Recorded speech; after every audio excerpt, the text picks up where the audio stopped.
नमस्कार। आज हम बात करें ऑरेंज सॉफ्टवेयर की। हमारे पास एक लेख है, ऑरेंज सॉफ्टवेयर मशीन लर्निंग का दृश्य मार्ग, उससे कुछ जानकारी मिली है और हम समझने की कोशिश करेंगे कि ये टूल कैसे मशीन लर्निंग जैसी थोड़ी मुश्किल चीज़ को भी देखने और समझने लायक बनाता है, खासकर उनके लिए जो कोडिंग नहीं करना चाहते। तो चलिए इसे थोड़ा गहराई से देखते हैं। बिल्कुल। ऑरेंज, हाँ, ये एक ओपन सोर्स सॉफ्टवेयर है, मतलब इस्तेमाल के लिए एकदम मुफ्त। और ये बना है डेटा विजुअलाइजेशन, मशीन लर्निंग और डेटा एनालिसिस के लिए। इसकी सबसे सबसे खास बात जो है वो है इसका visual programming interface. Visual programming मतलब? हाँ, मतलब कोड लिखने की जरूरत नहीं पड़ती। आप बस पहले से बने हुए विजेट्स होते हैं, छोटे छोटे टूल जैसे, उनको खींचकर स्क्रीन पर लाते हैं, जोड़ते हैं, जैसे बिल्डिंग ब्लॉक्स नहीं होते वैसे, और अपना पूरा डेटा एनालिसिस का वर्कफ्लो तैयार कर लेते हैं। हर विजेट का अपना एक खास काम है, जैसे डेटा लाना, उसे साफ करना या कोई मॉडल ट्रेन करना वगैरह। अच्छा, तो ये तो बहुत बढ़िया है। मतलब प्रोग्रामिंग या गणित में बहुत ज़्यादा माहिर होने की ज़रूरत नहीं। तो क्या छात्र या बिजनेस प्रोफेशनल्स या रिसर्चर्स, मतलब जिनके पास कोडिंग का उतना अनुभव नहीं है, वो भी इसे यूज़ कर सकते हैं? हाँ हाँ, बिल्कुल। यही तो इसका मेन अट्रैक्शन है। ये सरलता और जो पावरफुल मशीन लर्निंग एल्गोरिदम्स हैं, उनका एक तरह का मिश्रण है। इसमें डेटा लाने के भी कई तरीके हैं, जैसे CSV फाइल, एक्सेल या सीधे SQL डेटाबेस से भी। और डेटा प्री प्रोसेसिंग, मतलब डेटा को तैयार करना, उसके लिए भी विजुअल टूल्स हैं। जैसे क्या क्या कर सकते हैं? जैसे मान लीजिए डेटा में कुछ वैल्यूज मिसिंग हैं, खाली हैं, तो उनको हैंडल करने के तरीके हैं। डेटा को नॉर्मलाइज करना ताकि सारे नंबर्स एक रेंज में आ जाएं, ये सब बिना कोड लिखे हो जाता है। हम्म। और डेटा विजुअलाइजेशन, वो तो इसकी जान है, समझिए। स्कैटर प्लॉट्स हैं, हीट मैप्स हैं, डिसीजन ट्री को भी विजुअली देख सकते हैं। कई इंटरैक्टिव तरीके हैं जिनसे डेटा में जो पैटर्न छुपे होते हैं ना, वो आसानी से समझ आ जाते हैं। हाँ, डेटा को समझना तो ठीक है, पर जो असली मशीन लर्निंग वाला काम है, वो कैसे होता है? मतलब कौन-कौन से मॉडल्स बना सकते हैं इसमें? हाँ, उस पर आते हैं। इसमें कई पॉपुलर एल्गोरिदम्स के लिए विजेट्स मौजूद हैं। जैसे क्लासिफिकेशन के लिए, किसी चीज को कैटेगरी में बांटना हो, तो decision tree, random forest, SVM यानी सपोर्ट वेक्टर मशीन, ये सब है। फिर रिग्रेशन के लिए, मतलब कोई वैल्यू प्रेडिक्ट करनी हो, तो लीनियर रिग्रेशन जैसे ऑप्शंस हैं। ओके। जैसे सुपरमार्केट में कौन सी चीजें साथ खरीदी जाती हैं, उसके लिए एसोसिएशन रूल्स भी हैं।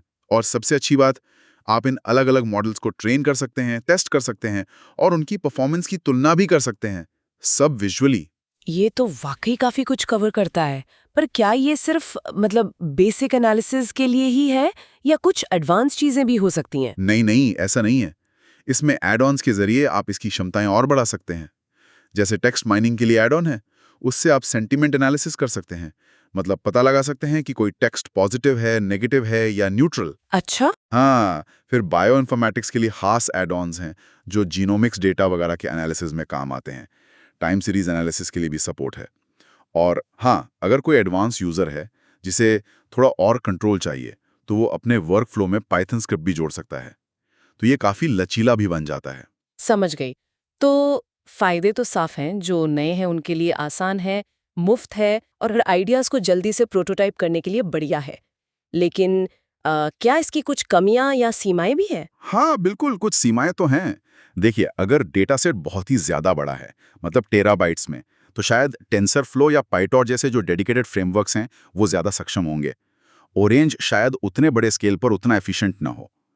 और अगर आपको बहुत ज़्यादा कस्टमाइजेशन चाहिए, मतलब हर छोटी चीज़ अपने हिसाब से बदलनी है, बहुत जटिल पाइपलाइन बनानी है, तो फिर कोडिंग आपको ज़्यादा फ्रीडम देती है।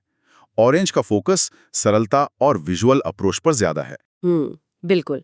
तो कुल मिलाकर इसका मतलब ये है कि ये एक ऐसा टूल है जो मशीन लर्निंग को, जो थोड़ी डरावनी लग सकती है, उसे ज्यादा लोगों की पहुंच में ला रहा है।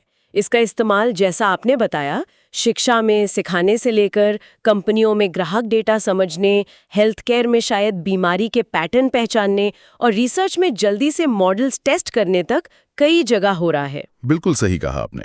ये न सिर्फ सीखने को आसान बनाता है, बल्कि डेटा को और मशीन लर्निंग मॉडल्स के नतीजों को सहज रूप से समझने में मदद करता है। अगर हम इसे थोड़ा बड़े परिप्रेक्ष्य से जोड़ें, तो ये दिखाता है कि कैसे जटिल तकनीकों को ज्यादा लोगों तक ज्यादा आसानी से पहुंचाया जा सकता है, विजुअल तरीकों से। संक्षिप्त में कहें तो ऑरेंज सॉफ्टवेयर मशीन लर्निंग की दुनिया में कदम रखने का एक बहुत ही सुलभ और विजुअल तरीका देता है, खासकर उनके लिए जो कोडिंग से थोड़ा बचना चाहते हैं। हाँ बिल्कुल, ये तकनीक को डेमोक्रेटाइज करने का यानी ज्यादा लोगों तक पहुंचाने का एक अच्छा उदाहरण है। और चलिए जाते जाते द चार्ट छोड़ जाते हैं। क्या ऑरेंज जैसे विजुअल उपकरण भविष्य में एआई और डेटा साइंस जैसे जटिल तकनीकी क्षेत्रों को सभी के लिए इतना ज्यादा सुलभ बना सकते हैं कि सीखने और इनोवेशन की रफ्तारी बदल जाए? मतलब क्या हर कोई इनमें योगदान दे पाएगा? इस पर सोचिएगा जरूर।